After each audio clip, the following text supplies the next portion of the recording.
As 12 lições estoicas que destroem sua pior versão e liberta seu verdadeiro potencial.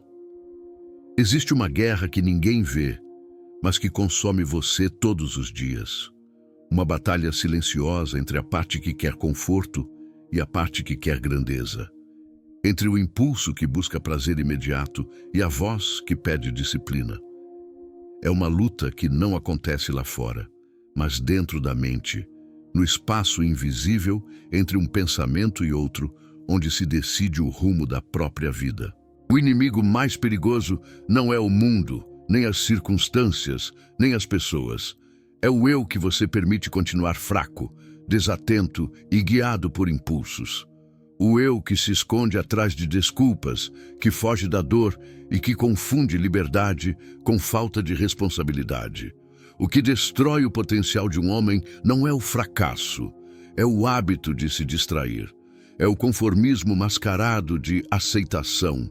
É a covardia travestida de paz interior. Vivemos em uma era onde o barulho é constante, onde cada notificação é um convite à dispersão. A mente moderna tornou-se um campo minado, e poucos percebem que cada pensamento negligenciado é uma brecha que o inimigo interno aproveita para dominar. A filosofia estoica não surgiu para criar robôs frios, mas para libertar seres humanos racionais do domínio da própria fraqueza. Marco Aurélio não escreveu suas meditações para o público, mas para si mesmo, porque ele sabia que o trono mais difícil de governar é o da própria mente. Epicteto, um escravo, ensinou que a liberdade começa quando o homem entende o que depende dele e o que não depende. Sêneca, cercado de poder e luxo, descobriu que o verdadeiro domínio não está em possuir, mas em controlar os próprios desejos. Todos eles entenderam algo que o mundo moderno esqueceu. Vencer a si mesmo é a maior de todas as vitórias. Mas há um detalhe que poucos percebem. Essa guerra nunca acaba. Ela apenas muda de forma. A cada dia você é testado pela rotina, pelas reações, pela forma como interpreta o que acontece.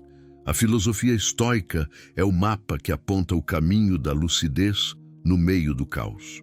Não é uma coleção de frases motivacionais, mas um conjunto de leis internas que, quando praticadas, destroem sua pior versão e libertam o poder que sempre esteve em silêncio dentro de você. Imagine se cada emoção que hoje te domina fosse transformada em força. Imagine se a raiva se tornasse combustível para agir com clareza, se a dor se tornasse disciplina, se o medo se transformasse em atenção. É isso que os estoicos chamavam de areté, excelência moral, o estado em que o homem se torna invencível, não porque vence tudo, mas porque nada o tira do eixo. Essa é a verdadeira liberdade, não depender do mundo para ter paz. Agora pense nisso com frieza cartesiana. Se você consegue observar o caos, é porque existe em você algo maior que o caos. Se há em você a capacidade de refletir, há também a capacidade de escolher. E toda transformação começa nesse instante, quando o olhar deixa de fugir da verdade e encara o espelho sem medo. Você não precisa esperar que a vida te destrua para aprender. Você pode decidir agora reconstruir sua mente com as mesmas ferramentas que forjaram os homens mais fortes da história. As próximas lições não são ideias antigas, são estratégias eternas. Elas não foram criadas para os templos, mas para as batalhas diárias, aquelas que acontecem dentro da cabeça de quem está cansado de perder para si mesmo. A pergunta é: até quando você vai proteger sua pior versão? Porque no momento em que parar de defendê-la, o seu verdadeiro potencial será libertado. A disciplina da percepção. Nada no mundo tem o poder de te ferir mais do que a forma como você interpreta o que acontece. O que chamamos de dor, injustiça ou humilhação não é o fato em si, mas o julgamento que fazemos dele. Epicteto dizia que não são as coisas que perturbam o homem, mas a opinião que ele tem sobre elas. E essa é a primeira arma do estoicismo: dominar a percepção antes que ela te domine. Quando algo te fere, o instinto reage, mas a mente pode escolher. A maioria não escolhe. Acredita que emoção é verdade, que sentir é o mesmo que entender. É por isso que muitos se tornam escravos das próprias reações. Perceber com clareza é o primeiro passo da liberdade. Você pode estar cercado por caos, mas, se enxergar com lucidez, o caos não te domina, ele apenas se revela. Pense no quanto do seu sofrimento vem de histórias inventadas pela sua mente. A mensagem não respondida que vira rejeição. A crítica que se transforma em humilhação. O erro que se converte em fracasso pessoal. Em todos esses casos, o problema não é o que aconteceu, mas o que você decidiu pensar sobre o que aconteceu. A mente cria inimigos que não existem e depois se assusta com o próprio reflexo. O estoico aprende a questionar a própria narrativa. Ele se pergunta: isso é fato ou é opinião? Essa simples pergunta separa o homem comum do homem lúcido. A disciplina da percepção é como limpar o vidro através do qual você vê o mundo. Um vidro sujo distorce tudo. As pessoas parecem piores, os desafios parecem impossíveis e você se torna vítima de um drama inventado. O treino estoico consiste em observar o primeiro impulso e não agir.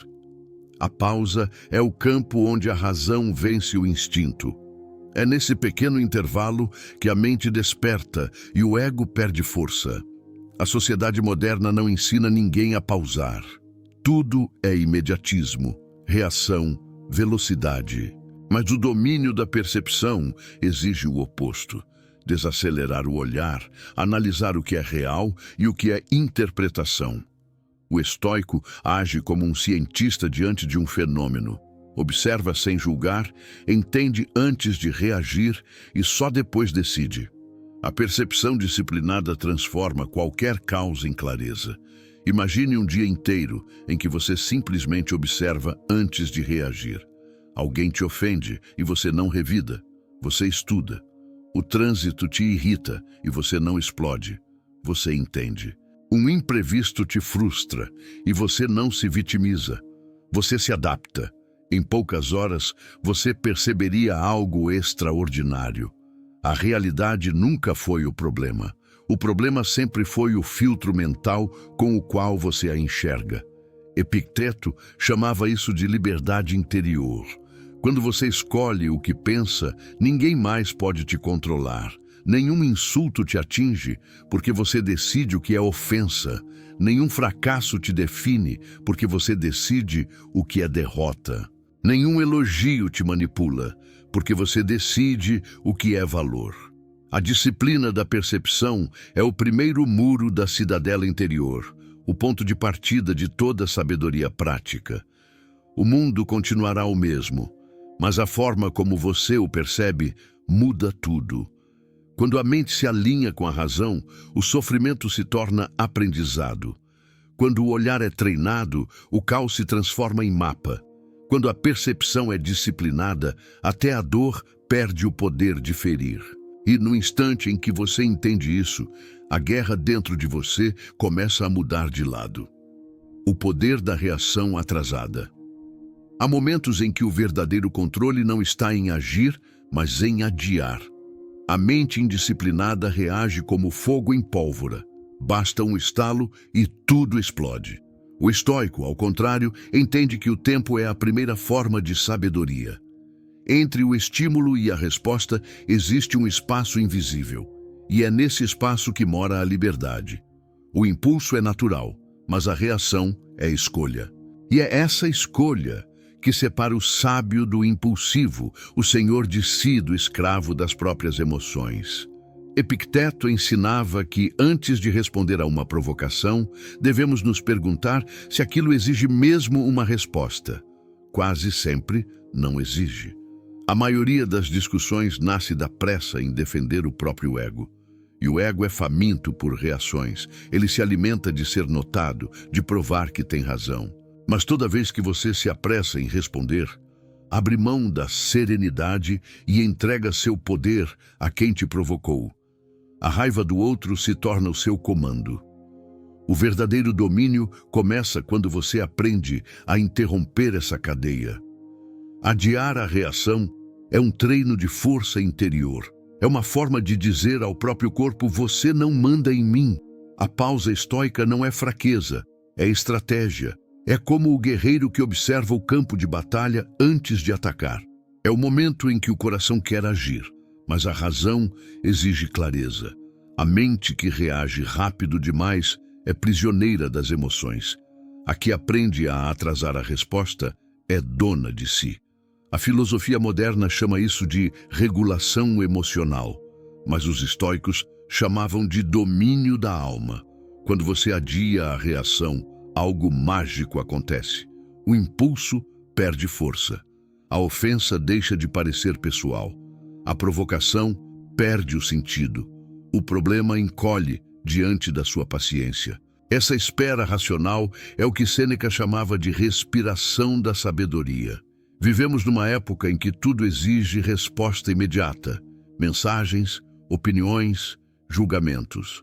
A pressa virou uma forma de ansiedade coletiva, mas a pressa é inimiga da razão.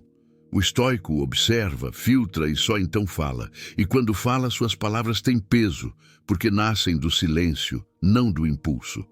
O silêncio entre o fato e a resposta é o terreno onde a lucidez floresce. A reação atrasada também é uma forma de proteger sua energia. Cada vez que você reage por impulso, gasta parte de si em batalhas inúteis.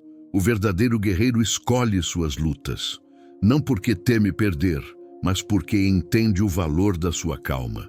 E quando o mundo percebe que você não se abala facilmente, ele para de te testar. Pense na próxima vez que alguém te irritar. Ao invés de responder, espere. Observe o desconforto dentro de si. Veja o quanto ele quer escapar. Esse instante é ouro.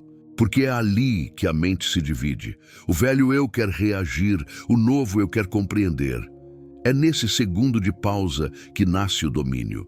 A reação atrasada não é omissão, é precisão. É agir no tempo certo, com intenção, sem permitir que o caos dite o ritmo. É a arte de ser senhor do próprio pulso. Quando você aprende a atrasar a reação, nada mais te controla.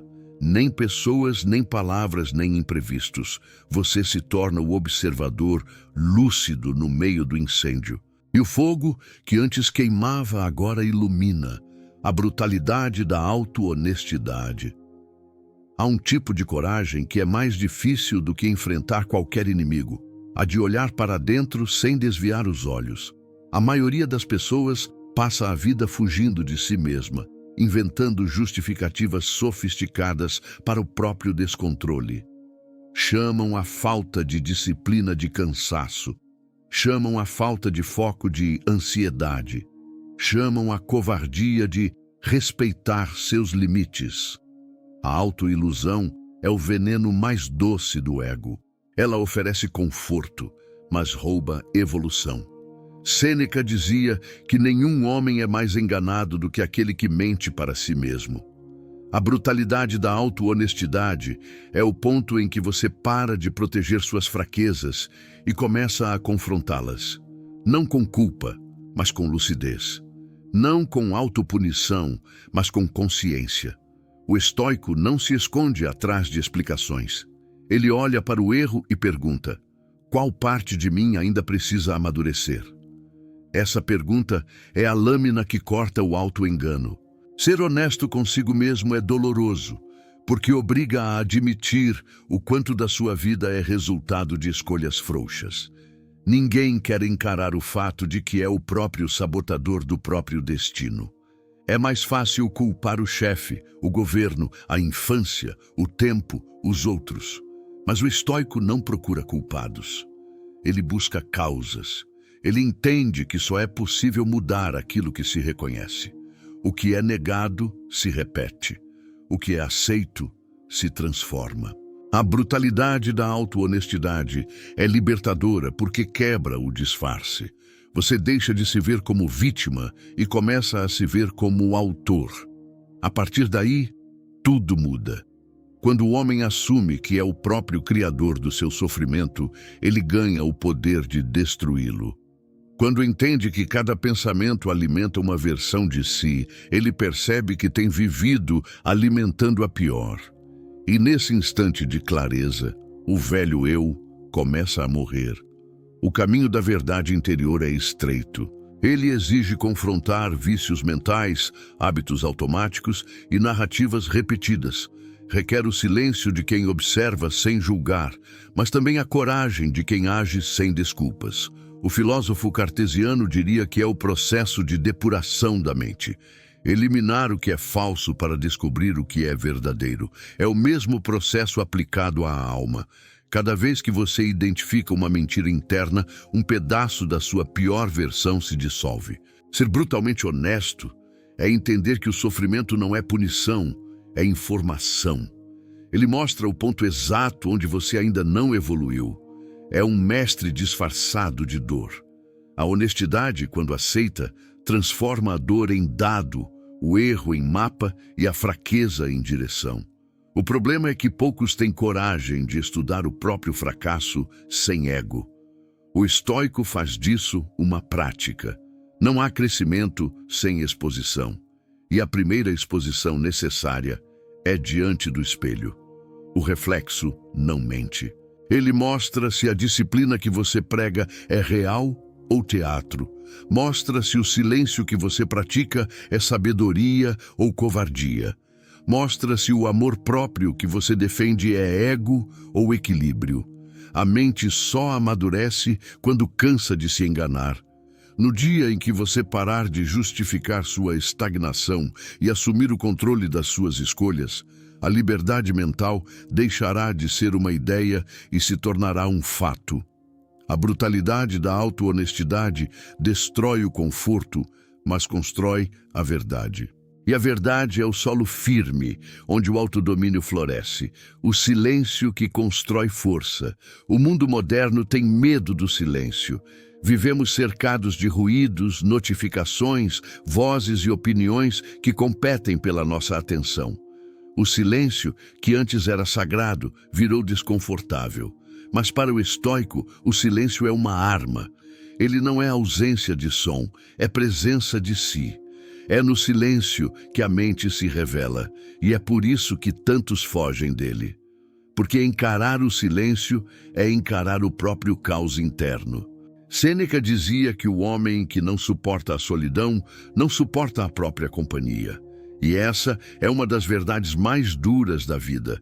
Quem precisa constantemente de barulho para se sentir vivo, ainda não aprendeu a existir.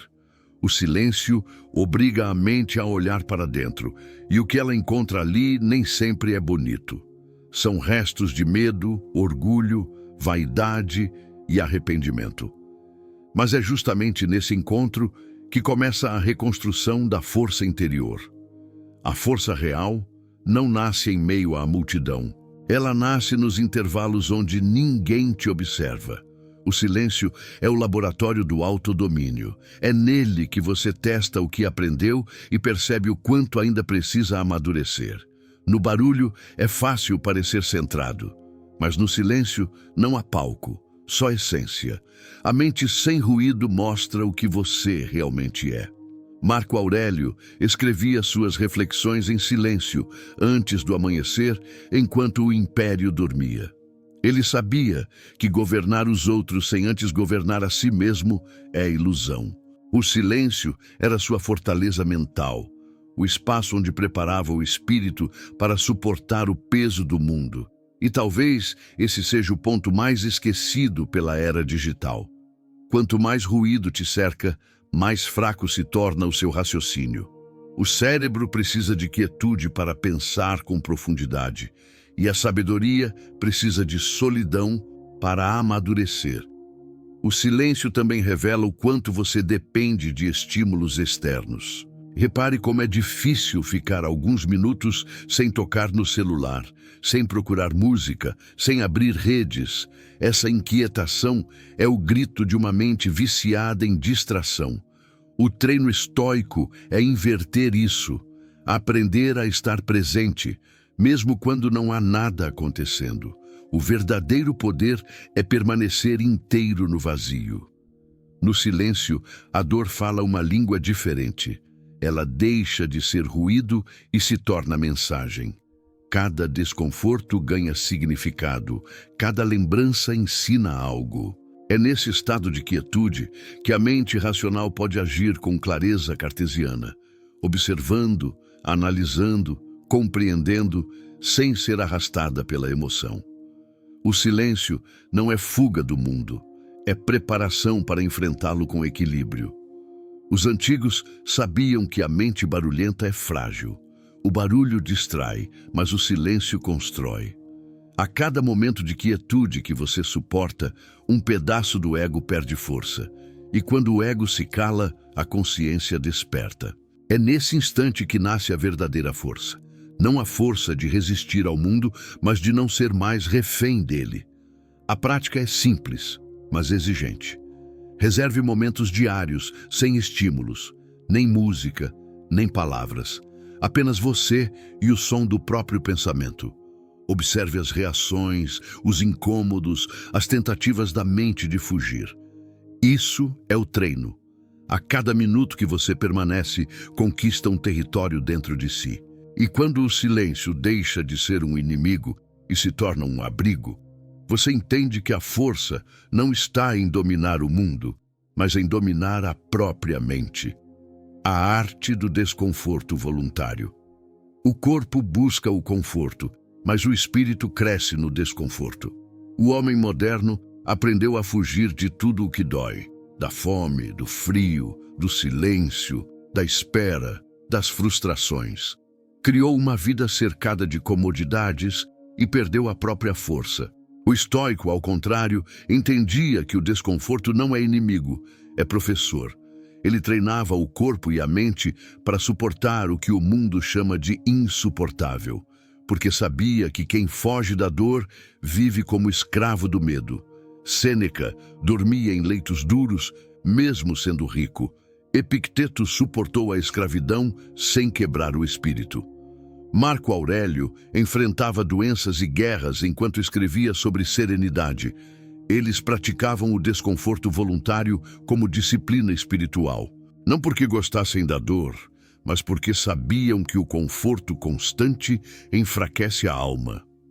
Quando você escolhe o desconforto, a vida perde o poder de te intimidar. A mente precisa de atrito para evoluir, assim como o corpo precisa de peso para crescer. O desconforto voluntário é o treino que te prepara para os imprevistos inevitáveis. Quando você se acostuma a se negar o fácil, o difícil deixa de te assustar. Aquele que nunca sente fome entra em desespero quando falta o alimento. Aquele que nunca espera enlouquece na demora. O estoico treina a privação para dominar o medo de perder. Ele entende que o domínio sobre o desejo é o primeiro passo para a verdadeira liberdade. A sociedade moderna confunde prazer com propósito. Vive em busca do próximo alívio, do próximo estímulo, da próxima distração. Mas a mente treinada no desconforto não busca alívio, busca clareza. Ela entende que cada renúncia é um lembrete do que realmente importa. Água fria, o sono interrompido, o jejum, o silêncio, todos são exercícios para lembrar que nada de fora define a força de dentro. Epicteto dizia que a vida é como uma luta. O ringue é o mundo e o oponente é a sua própria fraqueza. Cada vez que você escolhe a disciplina em vez do prazer imediato, vence um round invisível. Cada vez que diz não ao impulso e sim à razão, o ego perde um pouco de controle. O desconforto voluntário não é sobre sofrer, mas sobre reeducar o instinto. É ensinar ao corpo quem manda. O desconforto também revela o quanto você é dependente de estímulos externos para se sentir bem. Ao tirar o excesso, você descobre o essencial. A mente estoica encontra prazer na simplicidade porque entende que o excesso é ruído. A austeridade quando praticada com consciência, se transforma em liberdade. O estoico não se orgulha de viver com pouco, ele simplesmente entende que pouco é o suficiente. Descartes diria que o desconforto é o teste da razão. Quando o corpo grita, a mente racional observa. Quando a emoção se agita, a clareza analisa. É nesse confronto entre impulso e lógica que nasce a lucidez. A dor física ou emocional, quando enfrentada com discernimento, se transforma em informação, um dado que mostra onde você ainda não domina a si mesmo. A arte do desconforto voluntário não é sobre buscar sofrimento, mas sobre eliminar a dependência dele. É sobre aprender a existir sem precisar que o mundo esteja favorável. Quando você treina o desconforto, as dificuldades reais se tornam leves. Porque o espírito que já se testou em tempos de paz não teme as tempestades. Escolher o desconforto é escolher a força. É dizer à mente: nada me tira do eixo, porque eu já aprendi a viver sem o que o mundo considera indispensável.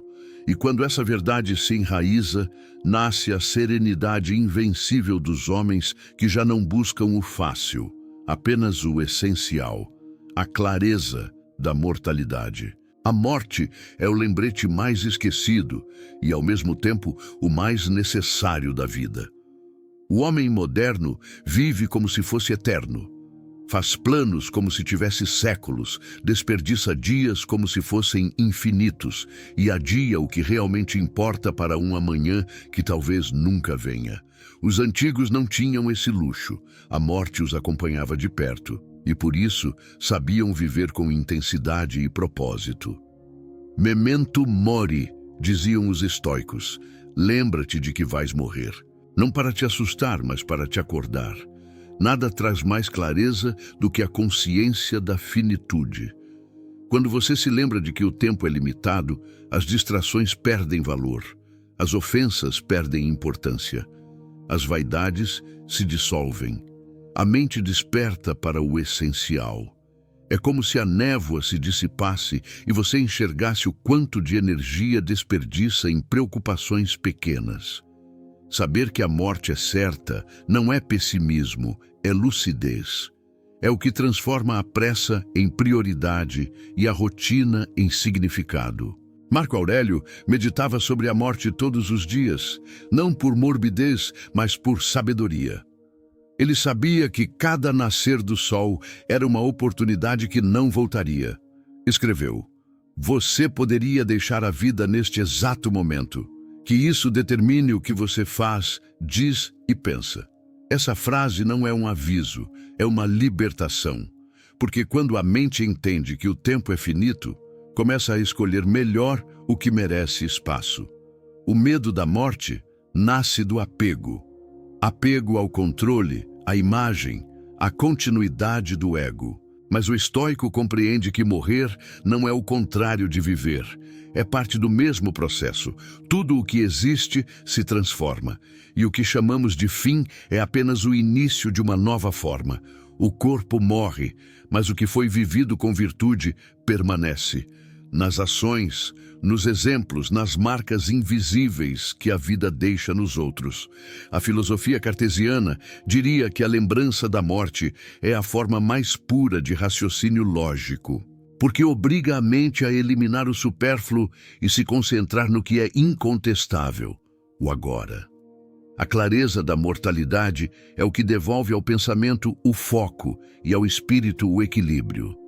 Saber que cada respiração é contada torna cada ato mais consciente. Pense em quantas vezes você adiou decisões importantes acreditando que haveria tempo. Quantas conversas deixou para depois. Quantos gestos de amor foram substituídos por distrações. Quando o tempo acaba, o arrependimento é sempre o mesmo. Não foi o que fiz, foi o que deixei de fazer. O homem que se lembra da morte aprende a viver sem deixar restos, sem pendências, sem palavras não ditas. A clareza da mortalidade também destrói o medo do julgamento. Quando você entende que todos caminham para o mesmo destino, o olhar alheio perde peso. O estoico vive com a leveza de quem sabe que nada é permanente. Ele age não para impressionar, mas para honrar a própria consciência. Ele não busca fama, busca significado. E esse significado nasce quando o tempo deixa de ser desperdiçado em ilusões. Memento mori não é uma ameaça, é uma bússola. Ela aponta para o presente e diz: o tempo é o bem mais precioso que você tem. Use-o para se tornar quem você nasceu para ser. A lembrança da morte purifica as intenções, simplifica as decisões e ilumina o caminho. Porque diante da certeza do fim, toda futilidade se revela pequena e toda virtude se torna urgente. A verdadeira sabedoria não é negar a morte, é andar ao lado dela como conselheira. Quando a morte é lembrada, a vida ganha profundidade. Quando ela é esquecida, a vida se torna superficial. E o homem que vive com essa consciência entende o paradoxo supremo. Quanto mais se lembra de que vai morrer, mais intensamente aprende a viver. A geometria do foco. A mente é como uma sala cheia de espelhos, refletindo 1000 direções ao mesmo tempo. Em maioria vive perdida nesses reflexos, tentando seguir todos os brilhos, desejando tudo e não alcançando nada. A filosofia estoica, unida à clareza cartesiana, ensina que a verdadeira força nasce quando o pensamento é ordenado, quando cada ideia encontra seu lugar e o caos se transforma em estrutura. O foco é a forma mais pura de inteligência. Descartes acreditava que pensar com método é pensar com liberdade. O estoico aplicava isso à vida prática. Organizar os pensamentos é organizar o destino. Sem foco, a mente é como um exército sem comandante. Muito movimento, nenhum avanço. O homem que não sabe o que busca, cansa-se até de respirar. Por isso, a geometria do foco é a arte de alinhar a mente ao propósito, de desenhar internamente o caminho antes de caminhar no mundo. O foco é uma decisão, não um dom. É o resultado de eliminar o que não importa, de filtrar o que rouba energia, de dizer não a tudo o que não conduz à essência. O pensamento disciplinado é como uma linha reta que atravessa o caos. Ele não ignora as distrações, apenas não se curva a elas. E quanto mais claro o propósito, mais simples a rota. A confusão mental é sempre sintoma de excesso, nunca de falta. O mundo moderno confunde estímulo com progresso. Acredita que quanto mais se faz, mais se vive. Mas fazer de tudo é o mesmo que não fazer nada. A mente estoica é econômica. Ela investe energia apenas no que está sob controle. O foco é uma forma de humildade racional, um reconhecimento de que não se pode abraçar o universo inteiro sem se perder no processo. Quando a atenção é diluída, a alma se esvazia. A geometria do foco é o exercício de alinhar pensamento, palavra e ação em um mesmo eixo. É eliminar contradições internas, porque o homem dividido não progride. Quando o pensamento vai em uma direção e o comportamento em outra, nasce a ansiedade. O foco é a união entre a razão e o gesto, entre o querer e o fazer. É o momento em que o raciocínio cartesiano encontra a disciplina estoica e ambos constroem o equilíbrio. O treino é simples, mas exige precisão. Ao acordar, pergunte-se: o que é essencial hoje? Ao agir, pergunte-se: isso contribui para o meu propósito ou me afasta dele? Ao terminar o dia, reflita: onde desperdicei minha atenção? Essas 3 perguntas são o compasso que redesenha a mente dispersa. Elas criam ângulos de clareza dentro da confusão e transformam o pensamento em ferramenta, não em armadilha. O foco também é uma forma de fé racional. É confiar que, ao se dedicar totalmente a uma coisa de cada vez, o resto se alinhará por consequência. É a sabedoria de entender que o que é profundo nunca nasce do que é apressado. A mente concentrada penetra a realidade. A mente dispersa só toca a superfície. O foco transforma o comum em extraordinário, porque ilumina com intensidade o que os outros apenas observam de passagem. Marco Aurélio dizia: concentre-se no que está diante de você como se fosse a única coisa que existe. Essa é a essência da geometria do foco. Quando tudo dentro de você aponta na mesma direção, a vida ganha coerência. A energia mental deixa de se espalhar e começa a perfurar. E quando o pensamento é afiado como uma lâmina, ele corta o ruído, o medo e a indecisão. O homem que domina o foco deixa de ser refém das urgências alheias e passa a obedecer apenas à própria consciência. Ele caminha sem pressa, mas também sem distração. E essa combinação é o que torna sua presença rara. Ele é inteiro em tudo o que faz. O foco, no fim, é o ponto de interseção entre o raciocínio e a alma, a prova de que a mente ordenada é a mente livre. A coragem de ser comum. O ego moderno se alimenta de aplausos. Quer ser visto, admirado, validado.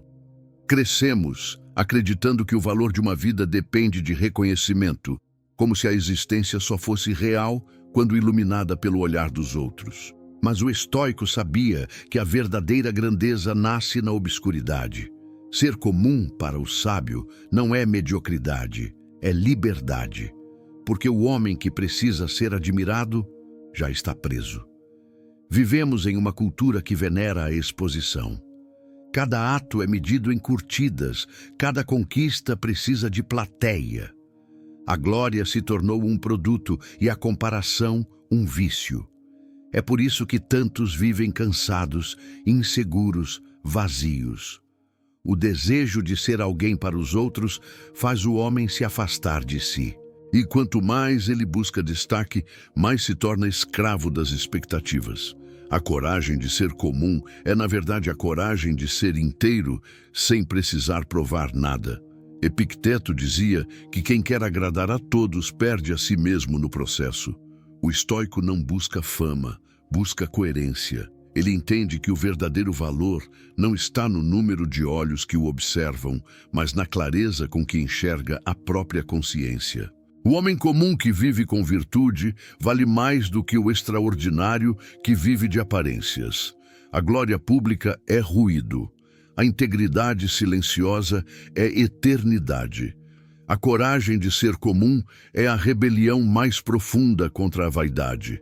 É o ato de rejeitar o palco e escolher o silêncio, de agir corretamente mesmo quando ninguém está vendo, de fazer o bem sem necessidade de crédito. Esse é o ponto em que a mente estoica encontra a liberdade absoluta, quando o julgamento alheio perde o poder de guiar as decisões. Marco Aurélio governava um império, mas escrevia para lembrar-se de que era apenas um homem. Dormia ao lado da lembrança de que a fama é fumaça e a vaidade, vento. Ele sabia que tudo o que hoje é celebrado amanhã será esquecido. O nome, a glória, as conquistas, tudo se apaga. E se tudo passa, por que viver para o que morre? O estoico prefere a solidez da virtude à fragilidade da vaidade. A filosofia cartesiana reforça essa ideia com lógica impecável. Aquilo que depende da opinião dos outros não pode ser considerado verdade. A aprovação é um fenômeno instável, sem causa fixa e, portanto, irracional. Basear a própria identidade nisso é uma contradição. A mente lúcida busca consistência no que é interno, não no que é mutável. A coragem de ser comum é também o antídoto contra a ansiedade social. Quando você se liberta da necessidade de ser notado, o mundo perde o poder de te oprimir. Você passa a agir com pureza, sem cálculo, sem teatralidade. E, paradoxalmente, é nesse estado de anonimato interior que surge a verdadeira influência. Porque o homem que vive com verdade inspira sem precisar aparecer. O estoico entende que o brilho autêntico é silencioso. Ele não compete, apenas é. Ele não precisa provar força porque já conquistou a si mesmo. Ser comum, nesse sentido, é o ápice da sabedoria. É existir em paz, sem necessidade de adornos. É não se deixar corromper pelo desejo de destaque, nem pelo medo de ser esquecido. Quando o ego se cala, a alma respira. A vida volta ao tamanho certo. O trabalho volta a ter sentido. O olhar volta a enxergar o real. E então você entende que não precisa ser especial, precisa ser verdadeiro. A coragem de ser comum é o que resta quando o ruído do mundo se apaga e só a consciência permanece. É a nobreza de quem vive sem plateia, mas com propósito, a purificação do desejo. O desejo é uma força ambígua. Ele pode mover montanhas ou destruir quem o alimenta de forma errada. O homem moderno vive cercado de desejos que não escolheu, impulsos implantados por marketing, comparações e ilusões de status. Quer mais, consome mais, busca mais, e mesmo assim sente o mesmo vazio. Os estoicos enxergavam isso como uma prisão disfarçada de liberdade. Para eles, o desejo precisava ser purificado, filtrado pela razão. Porque desejar tudo é o mesmo que não desejar nada com profundidade. A mente indisciplinada se comporta como um animal faminto, correndo de estímulo em estímulo, sem perceber que a própria fome é criada artificialmente. Sêneca chamava esse estado de miséria voluntária, o tormento de nunca estar satisfeito. O desejo impuro nasce da comparação e da ilusão de que a felicidade está sempre em outro lugar. O desejo purificado nasce da clareza. Ele não busca preencher o vazio, busca expressar o propósito. Epicteto dizia que a sabedoria consiste em desejar apenas o que depende de nós. Essa é a purificação. Quando você alinha o desejo àquilo que está sob seu controle, suas ações, sua disciplina, sua visão, a vida se torna simples e poderosa. Tudo o que escapa desse domínio é ruído. O estoico não mata o desejo, ele o domestica. Ele transforma o impulso em direção e a carência em força. A purificação do desejo começa pela observação. Quantas das suas vontades realmente nascem de você? Quantas são herdadas, imitadas, empurradas pela sociedade? Quantas vezes você acreditou que precisava de algo apenas para perceber, depois de consegui-lo, que não mudou nada? Essa lucidez é o primeiro passo da liberdade. O homem que se conhece deixa de ser manipulado pelo desejo alheio. Descartes diria que o desejo impuro é uma falha de pensamento lógico. É a mente acreditando que o prazer momentâneo tem o mesmo valor da realização duradoura. O racionalismo ensina a medir as causas e prever os efeitos. O estoicismo aplica essa clareza à vida emocional. Todo desejo deve ser analisado como uma equação. Se o resultado for dependência, ele deve ser eliminado. Se gerar força e sobriedade, deve ser cultivado. O mundo tenta convencer que mais é sinônimo de melhor, mas o excesso polui a alma. O verdadeiro poder está em querer pouco e profundamente. Quando o homem aprende a se satisfazer com o essencial, o universo inteiro se torna abundante. O luxo está na serenidade, não na posse. O desejo purificado é aquele que serve ao espírito, não ao ego. A purificação do desejo é também um ato de humildade. É reconhecer que não se precisa de tudo para viver bem. É entender que a busca cega pelo prazer é, na verdade, uma fuga do vazio interior. O estoico encara esse vazio de frente, sem tentar preenchê-lo com distrações. Ele o transforma em espaço para clareza, silêncio e presença. A mente purificada deseja com precisão. Ela não corre atrás do que brilha, busca o que edifica. Ela não se move pelo impulso, mas pela intenção. E quando o desejo é alinhado à virtude, ele deixa de ser prisão e se torna liberdade. Porque desejar o que é certo, na medida certa, é o ponto em que o homem deixa de ser escravo do mundo e se torna senhor de si mesmo. Purificar o desejo é escolher a paz em vez da ansiedade, a profundidade em vez da dispersão, o essencial em vez do supérfluo. É o momento em que o querer deixa de ser carência e passa a ser expressão do propósito. E quando isso acontece, o homem percebe que não precisa de mais nada para ser completo, porque tudo o que realmente importa já está dentro dele. O domínio da presença. A mente vive no tempo errado, ou se arrepende do que passou, ou se preocupa com o que ainda não veio. O presente é esquecido, como se fosse apenas uma ponte entre o antes e o depois. Mas a única coisa que realmente existe é este instante. Marco Aurélio chamava isso de o agora racional.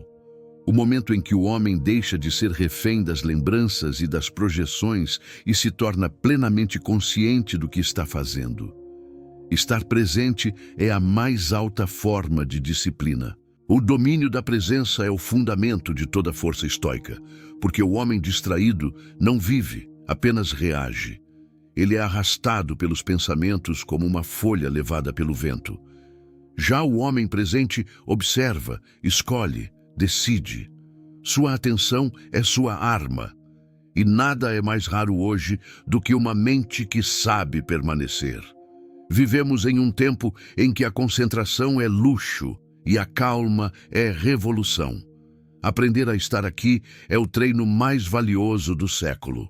Sêneca dizia que desperdiçar o tempo é desperdiçar a própria vida. A presença é a forma mais pura de respeito ao tempo. É quando o pensamento e a ação se alinham perfeitamente.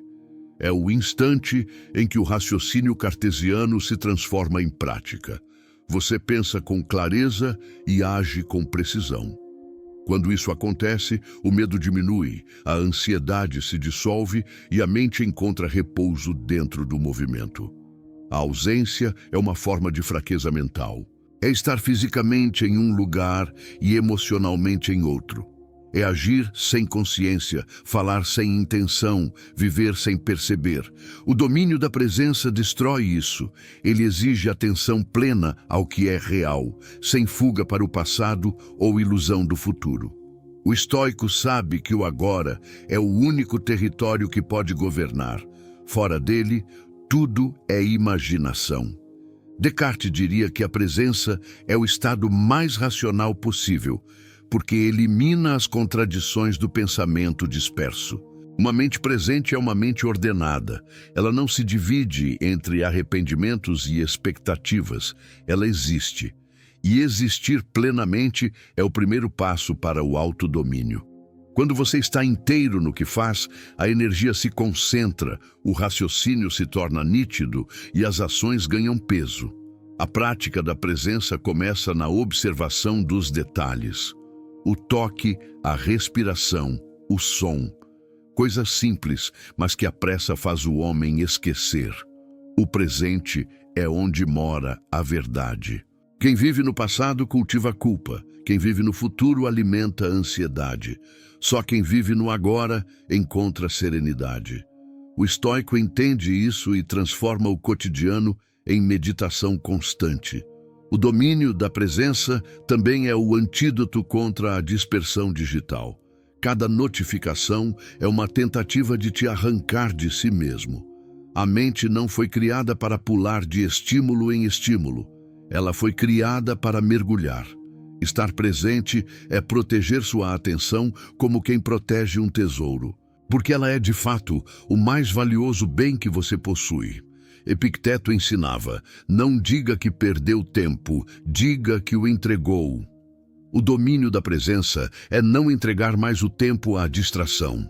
É devolver o comando à consciência. Quando a mente se ancora no agora, o caos perde força, o ruído se apaga e o pensamento volta a ser instrumento, não inimigo. Estar presente não é apenas uma prática espiritual, é uma estratégia de poder.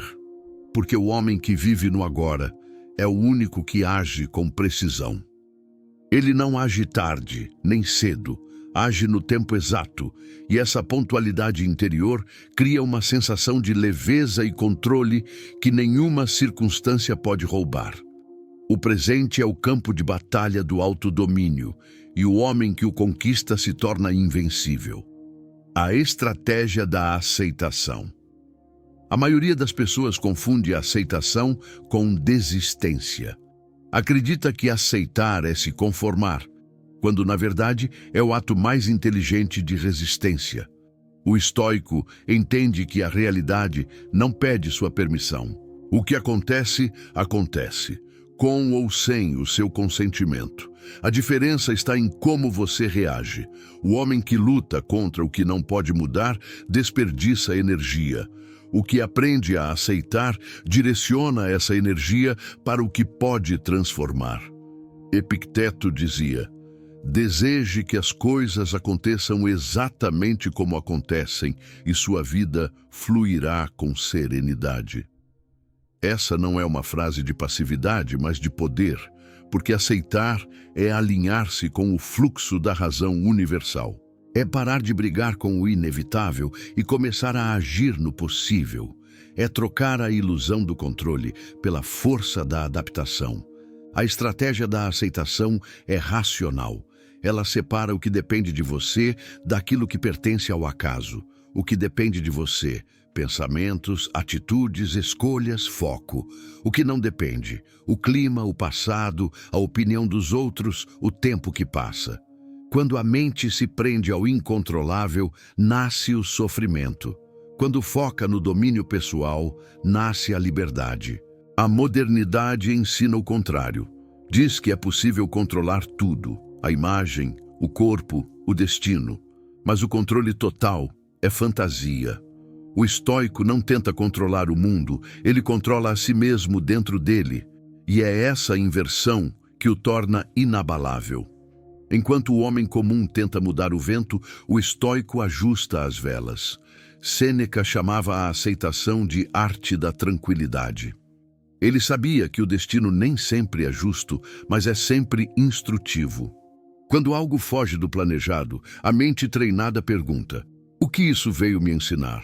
Essa pergunta muda tudo. Transforma a revolta em reflexão, a dor em sabedoria. É assim que a vida, mesmo dura, se torna uma escola de lucidez. A filosofia cartesiana também reforça esse princípio. A razão deve operar sobre o que é verificável, não sobre o que é ilusório. Lutar contra o inevitável é um erro lógico. Aceitar é, portanto, o raciocínio mais lúcido que existe. Quando você aceita, não está dizendo eu gostei, mas eu entendo. E o entendimento é o início da transformação. Pense nas situações que te consomem: a injustiça, a perda, a crítica, o atraso. Observe quanto tempo a mente gasta tentando reescrever o que já aconteceu. A estratégia da aceitação é devolver o controle ao presente. É usar a energia que seria gasta na queixa para reconstruir com sabedoria. O que é aceito deixa de te dominar. Aceitar não é se curvar, é permanecer de pé. É dizer: sim, isso está acontecendo, e agora eu decido o que fazer com isso. É a junção entre serenidade e ação, a união da calma com a clareza.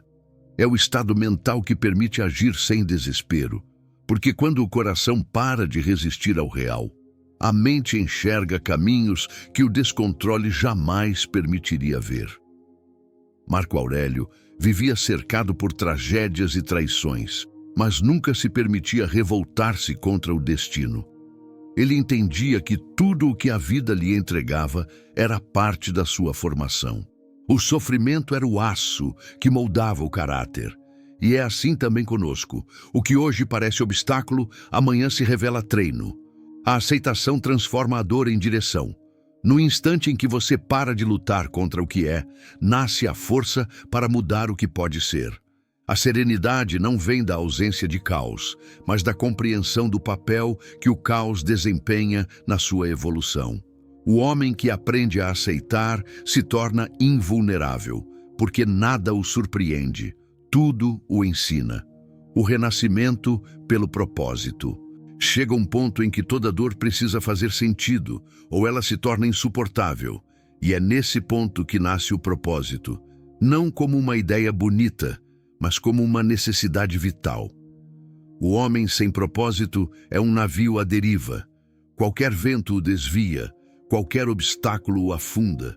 O estoico sabia que viver sem direção é morrer lentamente em parcelas diárias. Por isso, cada ato, cada pensamento, cada sacrifício precisava apontar para algo maior que o próprio conforto. Marco Aurélio chamava isso de serviço à natureza, a entrega consciente a um papel que ultrapassa o ego.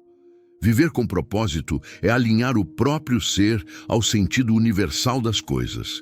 É agir não porque se quer, mas porque se deve. E esse dever não é imposto de fora, ele nasce do entendimento interno de quem você é e do que está aqui para fazer. O homem que descobre isso deixa de procurar motivação. Ele vive em estado de missão. O propósito não é uma emoção, é uma ordem mental. Ele começa quando você cansa de se distrair. Quando percebe que prazer sem sentido é anestesia e rotina sem propósito é morte lenta. O propósito exige sacrifício, e é justamente isso que o torna sagrado. Ele obriga o ego a servir algo maior, e nessa entrega o homem renasce. Epicteto dizia que a felicidade não está em fazer o que se quer, mas em querer o que se deve fazer. Essa é a definição mais lúcida de propósito. Porque quando o dever e o desejo se tornam a mesma coisa, a vida deixa de ser uma luta interna. O corpo age, a mente entende e o espírito repousa. O caos cede lugar à coerência. Descartes diria que o propósito é a equação que resolve o problema da existência. Ele organiza as variáveis da vida, dá proporção ao sofrimento e peso à alegria. Tudo o que antes parecia aleatório passa a compor uma estrutura. Até a dor encontra função. E essa lógica dá ao homem a serenidade de quem entende que nada é em vão. O propósito é o renascimento da alma racional. É o momento em que a mente percebe que o sofrimento pode ser matéria-prima e não castigo. Quando o homem descobre um porquê, ele suporta qualquer como. Essa é a força que sustentou os antigos em meio às perdas, às guerras, às decepções. Eles não precisavam de garantias, porque tinham direção. A busca pelo propósito começa quando você para de perguntar o que o mundo pode me dar e começa a perguntar o que o mundo precisa que eu seja. Essa inversão muda tudo. O olhar deixa de ser egoísta e passa a ser útil. E a utilidade é o verdadeiro sentido da vida virtuosa. Ser necessário, mesmo em silêncio. O renascimento pelo propósito é o último estágio do autodomínio. É quando o homem já não age por impulso, nem por reconhecimento, mas por convicção. Ele entende que a dor é o fogo que o purifica e a disciplina a ponte que o sustenta. Cada queda deixa de ser tragédia e se torna instrução. Cada dificuldade, uma confirmação de que ainda há algo a lapidar. No fim, o propósito é o ponto onde razão e fé se encontram. Razão, porque dá lógica ao viver. Fé, porque exige constância mesmo quando o resultado ainda não aparece.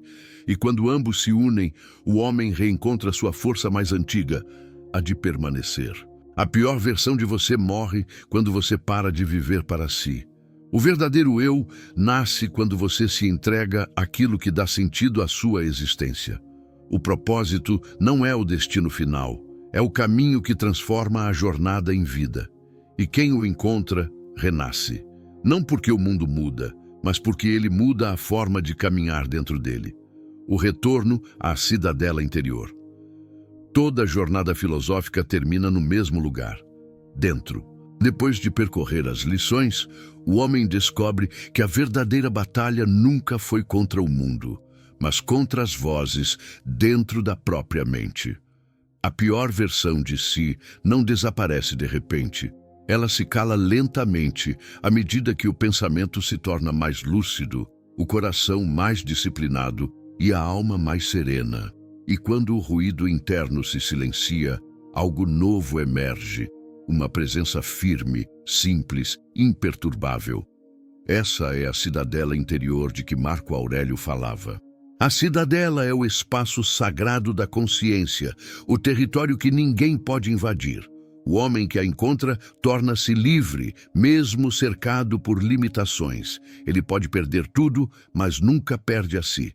Dentro dessa fortaleza, o caos do mundo soa distante. As opiniões dos outros, o medo do futuro e as lembranças do passado perdem força. Ali, o pensamento é claro e a vontade é firme. Essa é a verdadeira liberdade que os estoicos prometeram. Não uma fuga da realidade, mas o domínio de si dentro dela. O retorno à cidadela interior é o momento em que todas as lições convergem. A disciplina da percepção purifica o olhar. A reação atrasada cria equilíbrio. A auto-honestidade destrói as ilusões. O silêncio molda a força. O desconforto voluntário fortalece a alma. A lembrança da mortalidade traz foco. O raciocínio cartesiano organiza o caos. A humildade do anonimato elimina o ego. O desejo purificado devolve a paz. A presença sustenta a clareza. A aceitação oferece serenidade. E o propósito, por fim, dá direção. Juntas, essas virtudes constroem um homem invencível por dentro. A mente treinada deixa de ser um campo de batalha e se transforma em um templo. O sofrimento continua existindo, mas perde o poder de dominar. A emoção continua surgindo, mas é compreendida antes de ser seguida. O mundo continua caótico, mas a alma permanece estável. Essa estabilidade é a vitória que ninguém pode conceder nem tirar. É o triunfo silencioso dos que aprenderam a viver com razão e coragem. Sêneca dizia que o homem sábio é como um rochedo. As ondas o atingem, mas ele permanece firme. Essa firmeza não é frieza, é compreensão. O estoico não nega a dor. Ele a atravessa com dignidade. Não foge do medo, o encara com lucidez. Não busca aplausos, busca coerência. E nessa coerência, encontra paz. Descartes diria que o espírito disciplinado é o pensamento que aprendeu a obedecer à verdade. E é isso que o estoico pratica todos os dias, o exercício de pensar com clareza para viver com sabedoria. A razão, quando purificada, se torna fé naquilo que é real. E essa fé racional sustenta o homem mesmo quando tudo o mais falha. O retorno à cidadela interior é, na verdade, um reencontro, porque a força que você buscava fora sempre esteve aí, encoberta por ruídos, distrações e medos. Quando esses véus caem, sobra o essencial, a mente desperta, a vontade disciplinada e o coração em paz. Então você entende que ser forte nunca foi sobre resistir ao mundo, mas sobre não permitir que o mundo destrua o seu centro. No fim, não há coroas nem recompensas. Há apenas a quietude de quem não precisa mais provar nada. A vida continua com seus altos e baixos, mas o olhar muda. O homem que voltou à sua cidadela não se exalta na vitória, nem se desespera na perda. Ele simplesmente segue, consciente, firme, calado. Porque o mundo não precisa de mais vozes barulhentas tentando ensinar o que não vivem. Precisa de mentes que governem a si mesmas. E se há um legado que o estoicismo deixa, é este: dominar a si é dominar o destino. A cidadela interior é o trono silencioso de quem aprendeu a viver em paz com o inevitável. E quem alcança esse estado não precisa mais fugir de nada, porque já se encontrou.